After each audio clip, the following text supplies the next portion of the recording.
Market లో invest చేసి మీ డబ్బులు డబుల్ చేసుకోవాలనుకుంటున్నారా? సుందరరామిరెడ్డి గారి లైవ్ సెమినార్ కి అటెండ్ అవ్వండి. నమస్కారం గురుగారు. ఓం శ్రీ మహాగణాధిపతయే నమః. గురుగారు, మనకి ఇప్పుడు అష్టమి శ్రవణ నక్షత్రం సోమవారం రోజున వస్తుంది కదా, అయితే ఇది చాలా విశిష్టమైందని చెప్పారు మీరు. అంటే దీని యొక్క విశిష్టత ఏంటి, ఎందుకు అంత విశిష్టం అని చెప్తున్నారు అసలు? ఓం వృషశైలాధిప ఏవ దైవతన్నః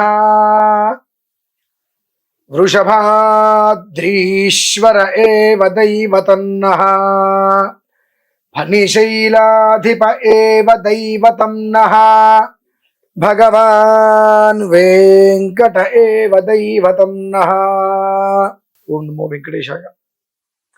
శ్రవణ నక్షత్రం అష్టమి సోమవారం, సూర్యోదయానికి ఉత్తరాషాఢ నక్షత్రం.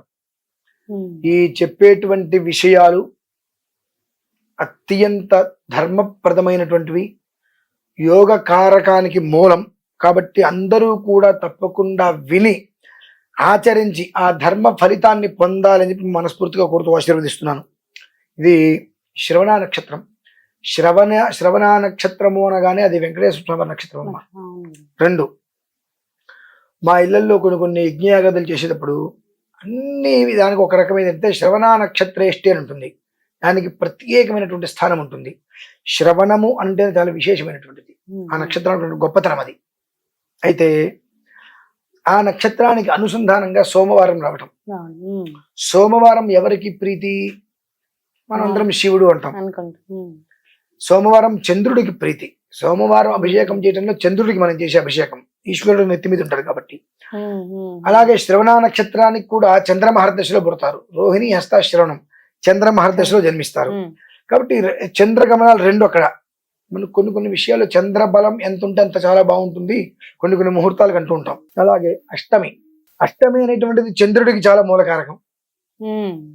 అష్టమి చంద్రవదనాయ నమః అని చెప్పి లలితా సహస్రనామంలో మనకు ఒక శ్లోకం ఉంది.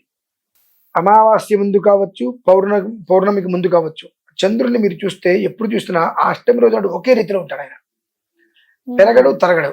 ఈ అష్టమికి ఎలా అయితే ఉంటాడు, వచ్చే అష్టమి కూడా అలానే ఉంటాడు. ఆయన పెరగడు తరగడు.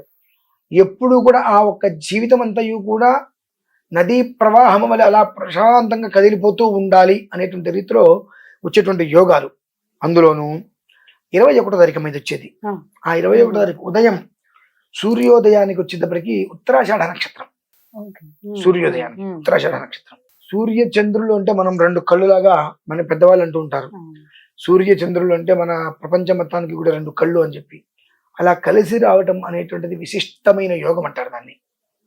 అదే రోజు శ్రవణ నక్షత్రము అనేటువంటిది స్వామివారికి ఆ రోజు చాలా ఇష్టమైనటువంటి రోజు మా వెంకటేశ్వర స్వామి వారికి.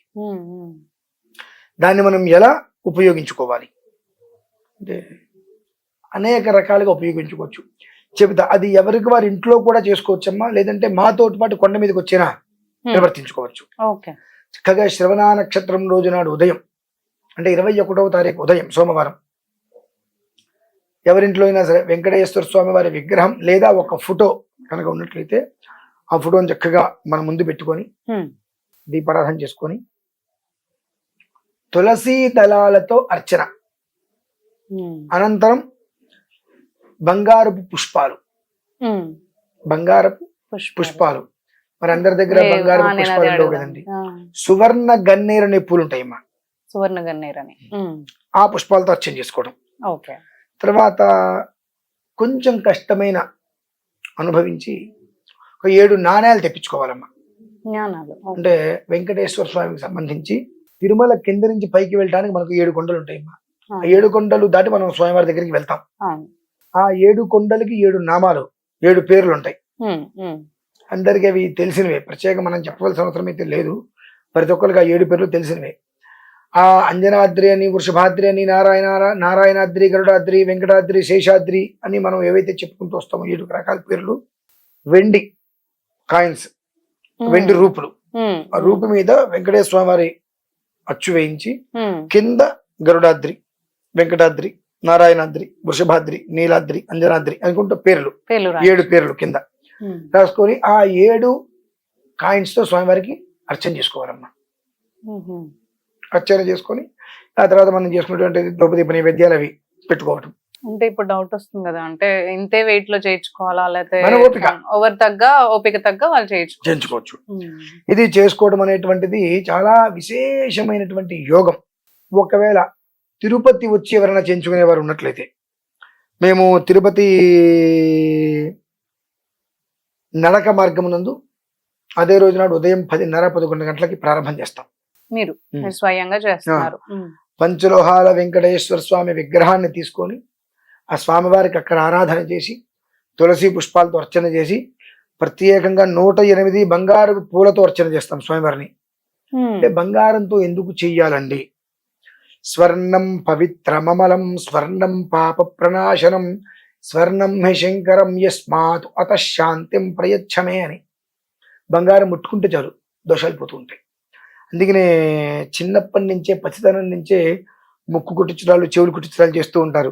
ఒంటి మీద మిల్లీగ్రాములు అయినా సరే బంగారం తగులుతూ ఉంది, ఆ బంగారం నుంచి స్నానం చేసిన ఆ నీళ్ళు మన ఒంటి మీద పడుతున్నాయంటే వజ్ర శరీరం అవుతుందమ్మా. ఆ మనిషికి ఎలాంటి అనారోగ్యాలు రాకుండా కాపాడుతూ ఉంటుంది సాధ్యమైనంత వరకు. సరే మనం అదేంటంటే అతిగా వేసుకుంటాం, అది అనర్థాలకు దారితీస్తుంది వేరు. శరీరానికి అలా తగులుతుండాలి బంగారం, పవిత్రమైనటువంటి బంగారం. అలాగే సువర్ణ ఘర్మ స్వాహ సువర్ణార్క స్వాహ సువర్ణ శుక్ర స్వాహ సువర్ణ జ్యోతి స్వాహ సువర్ణ సూర్య స్వాహ. సువర్ణము అంటే తేజస్సు, కాంతి సంబంధించి. ఆ కాంతి మనకు కావాలి అని అంటే కొంత చేసే ఆరాధనలు ఉంటాయి. అందుకని స్వామివారికి 108 బంగారపు పుష్పాలతో అర్చన చేసి అనంతరం ఈ 7 నాణాలు చెప్పాం కదమ్మా, వాటిలతో కూడా అర్చన చేసి ఆ పాత్ర ఇలా పట్టుకొని నెత్తి మీద పెట్టుకొని తిరుమల కొండ ఎక్కడం, 7 కొండలు కూడా పైకి ఎక్కడం. అది మేము ఆ రోజు చేస్తాం. ఎవరైనా ఒకవేళ అందులో వచ్చి పాల్గొనాలి అనుకున్నట్లయితే ఖచ్చితంగా మాతో పాటు ఆ సమయానికి ఇక్కడికి వచ్చి ఆ పాల్గొని వారి స్వహస్తాలతో తులసి దళములు, ఈ సువర్ణ పుష్పాలు, అలానే ఇప్పుడు ఎవరైతే పూజలో పాల్గొనే ప్రయత్నం చేస్తారో వారికి 7 కాయిన్లు కూడా మేము ప్రసాదంగా అందించడం జరుగుతుంది.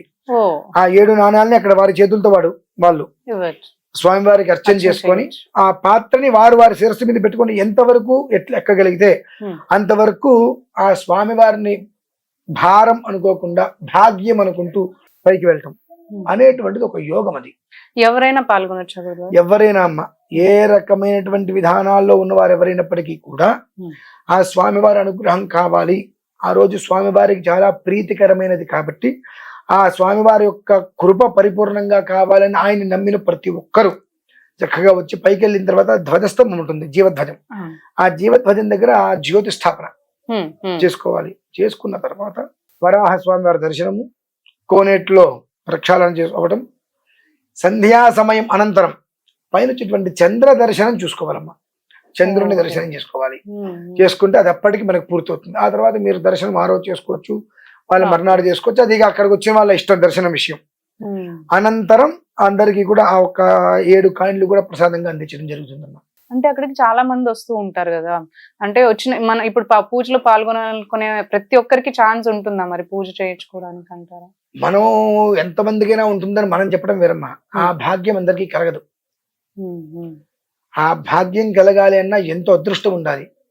ఎందువల్లనంటే మనం సినిమాలకి, షికారులకి, చిత్రమూలాలకి, ఇప్పుడు IPL సీజన్లు వీటికి విరివిగా డబ్బు ఎంతగానో ఖర్చు పెడతాం. అది డబ్బు ఖర్చు పెడుతున్న భావన మనకు రాదు. ఒక భగవంతుడి దగ్గర ఒక ఆరాధన చేస్తున్నాము అని అంటే దానికి ఇంత ఖర్చా అండి, ఇంత అవసరమా అండి, ఇంత పెట్టాలా అండి, ఇంత చేయాలండి అని ఆటోమేటిక్గా వచ్చేస్తుంది. కాబట్టి ఆ భాగ్యం కూడా అందరికీ దక్కదు.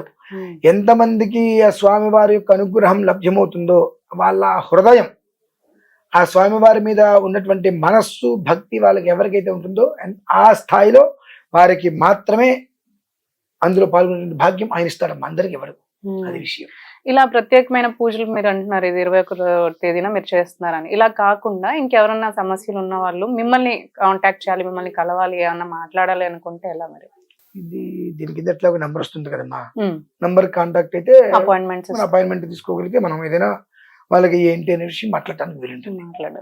21వ తేదీన మనకి గురువు గారు అక్కడ తిరుమలలో ఈ పూజ ఏదైతే జరిపిస్తున్నారో దాంట్లో పాల్గొనాలి అనుకునే వాళ్ళైతే మనకి స్క్రీన్ పైన నంబర్స్ ఉంటాయి. నంబర్స్ ని మీరు కాంటాక్ట్ చేస్తే డీటెయిల్స్ అన్ని కూడా మీకు చెప్పడం జరుగుతుంది. మీరు ఈ డీటెయిల్స్ ని తెలుసుకొని పాల్గొనాలనుకునే వాళ్ళు పాల్గొని చక్కగా ఆ స్వామివారి కృప అనేది పొందొచ్చు.